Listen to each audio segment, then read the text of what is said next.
911 emergency. What are you reporting? Yeah, we need an ambulance on Fairfax and Wilshire.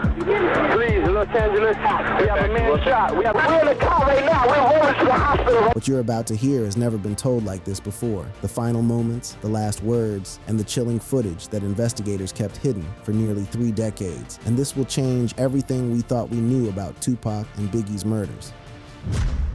The night they killed Tupac, what the cameras really captured. Let me take you back to September 7th, 1996, to a night in Las Vegas that would change hip-hop forever. But before I tell you what happened, you need to understand something crucial, something that most people still don't know to this day. There were cameras everywhere that night. There were witnesses everywhere that night. Security personnel, police officers, hotel staff, partygoers, hundreds of people who saw pieces of what happened. And somehow, for almost 30 years, the truth remained buried beneath layers of silence, fear, and what many believe was deliberate concealment by people who had every reason to keep the real story from ever coming out. Tupac Amaru Shakur had just watched Mike Tyson demolish Bruce Seldon at the MGM Grand. The fight lasted barely 2 minutes. Tyson won by knockout in the first round, ending the match so quickly that most people in the arena barely had time to settle into their seats. But what happened after that fight, in the hours that followed, would echo through the decades in ways nobody could have predicted. The events of that evening would spark a chain reaction of violence that would claim the lives of 2 of hip-hop's brightest stars and leave wounds in the culture that have never fully healed. The surveillance footage from the MGM Grand lobby that night captured something that investigators would later describe as the catalyst for everything that followed. Tupac and his death row entourage spotted Orlando Anderson, a member of the Southside Compton Crips, near the elevators. The recognition was immediate. The response was violent. What happened next was caught on camera. Tupac confronting Anderson, asking if he was from the South, and then the assault began. The footage shows Tupac throwing the first punch, knocking Anderson down, with Suge Knight and others joining in on the brief but violent brawl. You can see the chaos unfolding in grainy black and white, bodies moving, fists flying, security rushing to intervene. Security broke it up within a minute. No arrests were made. The whole incident was treated like just another celebrity altercation in a city that sees plenty of them. But that footage, that single minute of violence captured on grainy security cameras, would set in motion a chain of events that nobody could stop. That 1 minute would lead to murder. What most people don't realize is that this wasn't random. This wasn't just Tupac seeing someone he didn't like and deciding to start a fight. Just 2 months earlier, in July 1996, Anderson and his associates had attempted to rob Trevon Lane, a Mob Piru gang member and Death Row affiliate, at a Foot Locker store in Lakewood, California. The target was a Death Row pendant necklace, a piece of jewelry that represented something far more than its monetary value. In the gang world, that kind of disrespect doesn't go unanswered. That kind of violation demands retaliation. Honor must be defended, regardless of the consequences. So when Tupac saw Anderson at the MGM Grand, it wasn't just a random confrontation. It was retaliation. It was about respect. It was about sending a message to anyone watching that Death Row doesn't get punked. And it would cost him his life just a few hours later. After the altercation, Tupac returned to the Luxor Hotel, excitedly recounting the fight to his girlfriend Kidada Jones and his cousin. He was hyped up, full of adrenaline, proud of what had just happened. He changed out of his expensive clothes into something more casual, jeans and a basketball jersey. And here's a detail that haunts everyone who knows this story. Tupac was offered a bulletproof vest that night, but he declined, citing the desert heat. September in Las Vegas. Over 100 degrees during the day, still hot at night. He didn't want to be uncomfortable. That decision, made for comfort, would prove fatal. Around 10 p.m., the convoy left for Club 1662, a venue owned by Suge Knight, where Tupac was supposed to perform at a charity event. There were about 10 vehicles in that convoy, a whole entourage of Death Row affiliates, security personnel, and hangers-on. Tupac was in the front passenger seat of Knight's black 1996 BMW 750iL sedan, a luxury vehicle that screamed success and made them an easy target. Between 11 and 11:05 p.m., something strange happened. Las Vegas Police Bike Patrol pulled over the BMW for playing music too loud and having missing license plates. The plates were found in the trunk, a minor issue. They were released without a citation. The whole stop took maybe 5 minutes, probably less. But that brief stop, those few minutes of delay, would place them at the exact wrong intersection at the exact wrong time. Fate, it seems, operates on a schedule measured in seconds. At approximately 11:10 p.m., Tupac's BMW stopped at a red light at East Flamingo Road and Colville Lane. A car with 2 women pulled up on the left side. Tupac, ever the showman, leaned out the window, talked to them, invited them to Club 662. He was smiling, flashing that famous grin, flirting, living his life in that moment without any idea that death was approaching from the right side of the vehicle. And then a white Cadillac pulled up on the right side. And we just came, and shit, I ain't gonna go into details like that, you know what I'm saying? But, you know, you got it in a book. You done played it, everything else, you know what I'm saying? That's Keith D, Dwayne Keith Davis, the man who would eventually be arrested in September 2023 for orchestrating the murder. He's describing what happened next in interviews he gave years before his arrest, interviews where he essentially confessed to being in that white Cadillac. For years, he talked openly about that night, seemingly without understanding, or perhaps without caring, that he was admitting to involvement in one of the most infamous murders in American history. So what happens next? And we just came. And shit, I ain't gonna go into details like that, you know what I'm saying? What happened next was approximately 13 rounds fired from a .40 caliber Glock 22. The sound must have been deafening in the enclosed space between the vehicles. 4 bullets struck Tupac, twice in the chest, once in the arm, once in the thigh. One of those chest wounds would prove fatal, piercing his right lung and causing catastrophic internal damage that even the best surgeons in Las Vegas couldn't repair. Suge Knight, sitting in the driver's seat, was hit too. A bullet fragment grazed his head, but he kept driving. Adrenaline, survival instinct. Whatever it was, he kept his hands on the wheel. The Cadillac sped away into the Vegas night, and despite a flat tire from the gunfire, Knight drove about a mile before being stopped by the same bike patrol officers who had pulled them over minutes earlier. The same officers who might have prevented the whole thing if they'd held them just a few minutes longer. The footage from that night, the unreleased footage that has been shown in recent court proceedings, shows Tupac casually interacting with women outside a hotel shortly before entering the BMW. He looked relaxed, happy even, carefree in a way that seems almost impossible given what was about to happen. He had no idea that death was waiting for him at a red light just minutes away. Retired police officer Chris Carroll was the first responder on the scene. Years later, he would describe pulling Tupac's limp body from the car and asking repeatedly, "Who shot you?" He was trying to get a dying declaration, something, anything that could help identify the shooters. According to Carroll, Tupac, bloodied and gasping for breath, his chest torn open by bullets, locked eyes with him and said 2 words, "Fuck you." Those, according to one account, were Tupac Shakur's final coherent words, defiant until the very end, refusing to cooperate with law enforcement even as his life slipped away. Some saw it as street loyalty, others saw it as tragedy, a young man dying with answers he would never give. But the full story of what happened in that hospital and what witnesses claim they saw during those 6 agonizing days before Tupac finally died would remain hidden for years. And when it finally came out, it would raise more questions than answers about who really wanted Tupac dead and why it took nearly 3 decades to arrest anyone.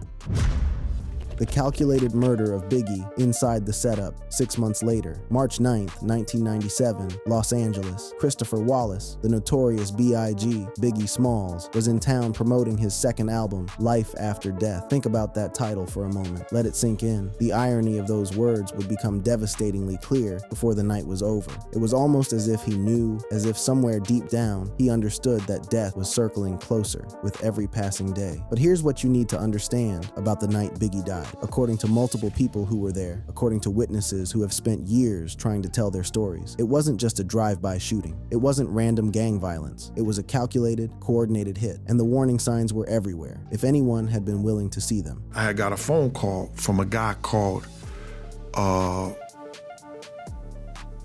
Waynesworth Hall. I think it's Waynesworth Hall. His name, street name was Unique from Mecca Audio.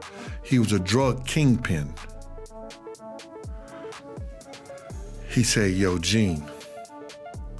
Nah, the girl Dawn called me. He said, "Yo, Unique is on the phone." And I said, "Yeah?" I said, "What's up, Unique?" He said, "Vest up," and the phone hung up. That's Gene Deal, Diddy's former bodyguard, describing a phone call he received before the party at the Peterson Automotive Museum. Vest up, 2 words, a warning from a federal prisoner. A man sitting in a maximum security facility with El Chapo, who somehow knew that something terrible was about to happen. Think about that. A drug kingpin in federal custody called to warn them that danger was coming. Deal claims he tried to warn Puff Daddy about the threat. He didn't keep it to himself. He didn't dismiss it as paranoia. He went to Andre Harrell's house where Diddy was staying and told him directly that he had intel suggesting someone was coming to kill them. He put himself on the line to deliver that warning. I said, "Yo, Puff, I got some intel, bro." He said, "What's up, Gene?" I said, "I got some intel that people gonna come and try to kill us." He said, "Gene, I don't wanna hear that shit." I don't want to hear that shit, Gene. I said, you don't want to hear that shit. F what you mean you don't want to hear that shit? He said, yo, Gene, you ain't got to go if you don't want to go. According to Deal, Diddy dismissed the warning entirely, completely, didn't want to hear it, told Gene he didn't have to come if he was scared, and they went to the party anyway. They walked right into what multiple witnesses would later describe as an ambush. That party, the Soul Train Music Awards after party at the Peterson Automotive Museum, was attended by over 1,000 guests. The guest list read like a who's who of music royalty: Faith Evans, Aaliyah, Chris Tucker, Queen Latifah, industry executives, record label heads. The biggest names in entertainment gathered in one place, but there were also members of both Bloods and Crips in attendance, gang members who had no business being at a music industry party. The tension was palpable. You could feel it in the air. I saw gentlemen describe that they were ice grilling at them. I was there that night and I saw the same ice grilling that he described it. I just saw it as they were looking over there like, yo, these cats think that shit is sweet out here. And everybody was on their phones. Cellular phones were just becoming popular out there. So people were on their phones making calls, and I feel like it was set up inside that party. That's Sean Bolden, a music industry veteran who was at the party that night. He watched the setup unfold in real time without fully understanding what he was witnessing. He saw the looks, he saw the phone calls, he saw people coordinating something, communicating with people outside the party, but he didn't put it together until it was too late, until Biggie was already dead. Biggie had fractured or broken his fibula bones and could barely walk. He needed a cane just to move around. He couldn't move around the party like everyone else, couldn't work the room, couldn't avoid people he didn't want to see, so he sat in one spot with everyone gravitating toward him, bottles coming to him, women coming to him, everyone paying tribute to the king. To some observers, it looked like arrogance, like he was sitting there like a king on a throne, demanding attention and respect. He's sitting there with a cane, which looked like a staff. He was in that Versace shirt, so he looked like he was a king in those shades, like he was just sitting there like he was the man, the king, when in fact, he had a broken leg and he couldn't move. The perception and the reality were completely different. Biggie wasn't being arrogant. He was injured. He was stuck, and that made him vulnerable in ways that his enemies were surely calculating. Around 12:30 a.m., the fire department shut down the party due to overcrowding. Too many people, too much smoke, fire hazard. Everybody had to leave. That's when the real danger began. That's when the transition from the relative safety of a crowded party to the exposed vulnerability of a dark Los Angeles street became unavoidable. Gene Deal describes what happened outside the museum as they prepared to leave. He had lined up the vehicles parallel to the door so that Biggie, with his limited mobility, could get in quickly. He was thinking about efficiency, about safety, about getting his client out of a potentially dangerous situation as fast as possible. But then something strange happened, something that made the hair on the back of his neck stand up. The guy walked away. You know what I'm saying? So then next thing you know, less than 5 minutes from that, hear this guy come down. He dressed in a blue suit, white shirt, blue bow tie. You understand? He comes and he just, it's a pillow right here. Puff is in the driveway. Deal describes a man in a blue suit and bow tie, matching the description that would later be given to police of the shooter walking toward the cars. The same description: blue suit, white shirt, bow tie. When Deal revealed his weapon, the man didn't run. He didn't panic. He just stopped, looked Deal in the eye, turned around, and walked away. Calm, collected, like a professional who had just been spotted and was adjusting his plan. But Deal wasn't done trying to protect his clients. He wanted to ride on the side of the car with his gun out, providing visible protection. A show of force that might deter anyone thinking about trying something. Diddy told him no. So he says to me, Gene, if you don't get in this car, you ain't gonna never work for Bad Boy ever again. So Deal got in the car, against his instincts, against his training, against everything his gut was telling him. And moments later, at approximately 12:47 a.m., as Biggie's green GMC Suburban sat at a red light at Wilshire Boulevard and South Fairfax Avenue, a dark Chevrolet Impala pulled up beside them. I goes to open the door. Fucking, next thing you know, you hear it say, pow! Pap, pap, pap, pap. Yeah. It was 5 or 6 o'clock, it was like, pap, pap, pap, pap. Right? 4 bullets hit Biggie. The fatal shot entered his right hip and traveled through his colon, liver, heart, and left lung, a devastating wound that caused catastrophic internal damage. The kind of wound that gives you minutes, maybe less, to get to a hospital if you have any hope of survival. But here's the detail that haunts Gene Deal to this day, the detail that keeps him up at night, that made him realize this wasn't random violence. The shooter's car wasn't moving when the shots were fired. It was already parked there, waiting, positioned for the attack. He was parked on the corner, because there's no way he could have got on the side unless his car was already parked there. You understand what I'm saying? This wasn't a drive-by. This was an ambush. Someone knew they would be leaving that party. Someone knew which route they would take. Someone knew exactly where to position that car for a clear shot. This was professional. This was planned. This was murder. And then there's the hospital situation. According to Gene Deal, there was a hospital just 2 blocks away from the Peterson Automotive Museum. 2 blocks. A couple minutes drive, maybe less with lights and sirens. But Kenny, the driver, took them to Cedars-Sinai, 30 minutes away. Somebody told me it was a hospital 2 blocks away from the Peterson Museum. Okay, so you guys go to Cedars-Sinai. Right, but it took us like 30 minutes to get there. By the time they arrived, it was too late. 30 minutes with those kinds of injuries. 30 minutes of blood loss. 30 minutes of vital organs shutting down. Biggie was pronounced dead at 1:15 a.m. He was 24 years old, a father, a son, one of the greatest rappers who ever lived, gone. But the questions surrounding his death were just beginning. Who was the man in the blue suit? Why did Diddy allegedly ignore the warnings? Why did they go to a hospital 30 minutes away when there was 1-2 blocks from the scene? And what exactly did DJ Quick mean when Gene Deal heard him say those chilling words outside the museum? And he said on his phone, he said, yo, I think they got one of those bad boy niggas. They said they was gonna get him. They said they was going to get them. Someone knew. Someone had been talking. The hit was common knowledge in certain circles, and nobody warned Biggie. Nobody stopped it. The connections they never wanted you to see.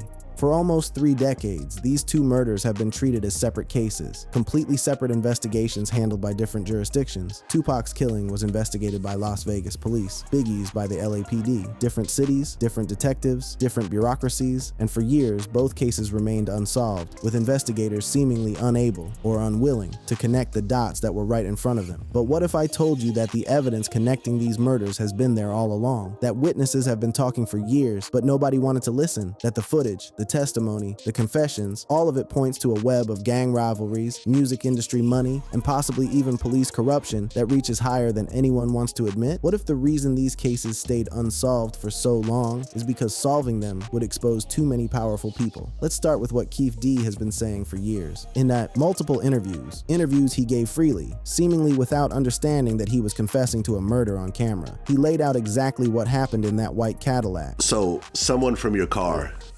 started shooting at Tupac and Suge. Lane starts blasting. You say Suge looks over, he sees you.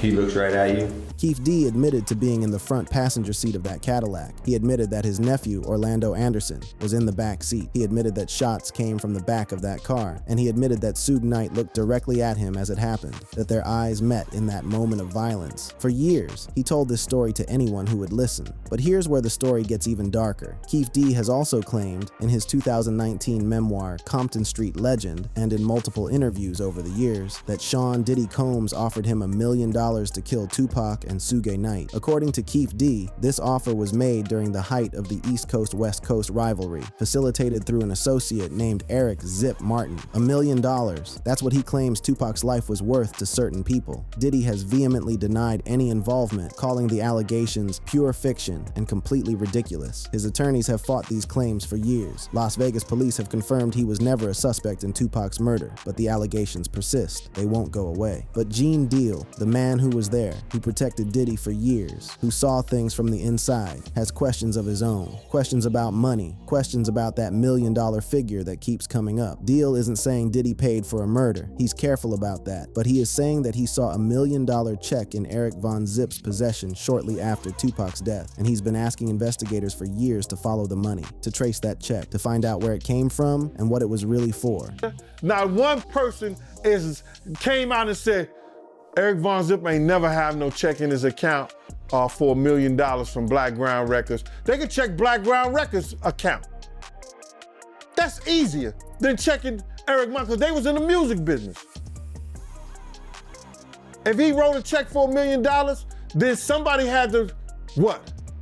Approve that. The money trail. That's what Deal keeps coming back to, because money leaves a trail, checks leave a trail, bank records exist. If investigators really wanted to know the truth, they could follow that trail. But apparently, nobody wants to. Then there's the question of Biggie's murder. If Tupac was killed by Crips in retaliation for the MGM Grand assault, who killed Biggie and why? The official theory, the one that law enforcement seems to favor, is retaliation. Tit for tat, eye for an eye, blood for blood. Retired LAPD detective Greg Cotting, who led a task force investigating both murders, has a theory. According to Cotting, Suge Knight orchestrated Biggie's murder as retaliation for Tupac's death. He allegedly paid Wardell Poochie Faust, a mob Piru Bloods member, $13,000 for the hit. The intermediary was allegedly Teresa Swan, Knight's girlfriend at the time. $13,000. That's what Biggie's life was worth in this theory. Pocket change compared to the alleged $1 million bounty on Tupac. Faust was killed in 2003 in an unrelated gang shooting, preventing any legal action against him. Dead men can't be prosecuted. Dead men can't testify. Knight has never been charged for his alleged role in ordering the hit. The case remains officially unsolved. But there's another theory, one that involves corrupt LAPD officers, the Rampart scandal, and a cover-up that may have reached the highest levels of the department. Detective Russell Poole, before his death in 2015, alleged that officers David Mack and Rafael Perez were involved in Biggie's murder, possibly with the hitman being Amir Muhammad. These were cops, men who swore to protect and serve, men who, according to Poole's investigation, may have been moonlighting as killers for death row records. This theory formed the basis of lawsuits by Biggie's family, though they were eventually dismissed due to lack of admissible evidence. The truth is, nearly 30 years later, we still don't have all the answers. What we have are pieces of a puzzle that nobody seems willing to put together. We have confessions that went uninvestigated for decades. We have warnings that were ignored. We have witnesses who have been telling their stories for years to anyone who would listen. And we have a system that seems designed to protect the guilty rather than seek justice for the dead. But the footage that has surfaced in recent court proceedings, the MGM Grand surveillance, the never-before-seen photos and videos from the Tupac case, is finally forcing investigators to confront what witnesses have been saying all along. The evidence has always been there. The question is whether anyone is willing to follow it wherever it leads. Keith D's trial, originally scheduled for earlier dates, has been delayed until February 2026. His defense team is arguing that his confessions were fabricated for entertainment and financial gain, that he was never actually there, that he made up the whole thing to sell books and get attention. But the prosecution is confident, pointing to the detailed, consistent nature of his admissions over the years, the specifics, the details that only someone who was there would know. Meanwhile, Biggie's case remains officially unsolved. The LAPD has stated the case is still open but inactive. Open but inactive. Think about what that means. They're not actively investigating. They're not pursuing leads. They're just waiting. For what? Faith Evans, Biggie's widow, recently broke decades of silence in a documentary, revealing suspicions she's held for years. Suspicions she kept quiet about while raising her children. Suspicions that align with what other witnesses have been saying. And Gene Deal continues to speak out, describing a night that he believes was orchestrated from the inside. A night where his warnings were ignored. A night where security was deliberately minimized. A night where everything seemed designed to put Biggie in the wrong place at the wrong time. That's why he wanted Big at this party.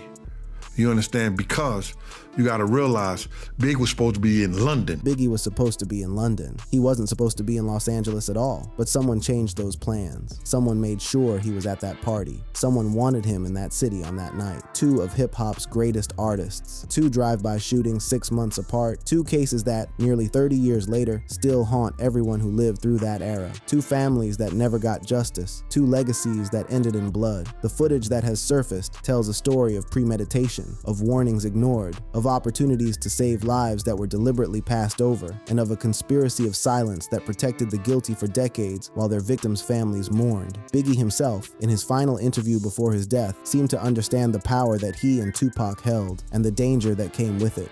And it's a funny thing, I kind of realized how powerful Tupac and I was.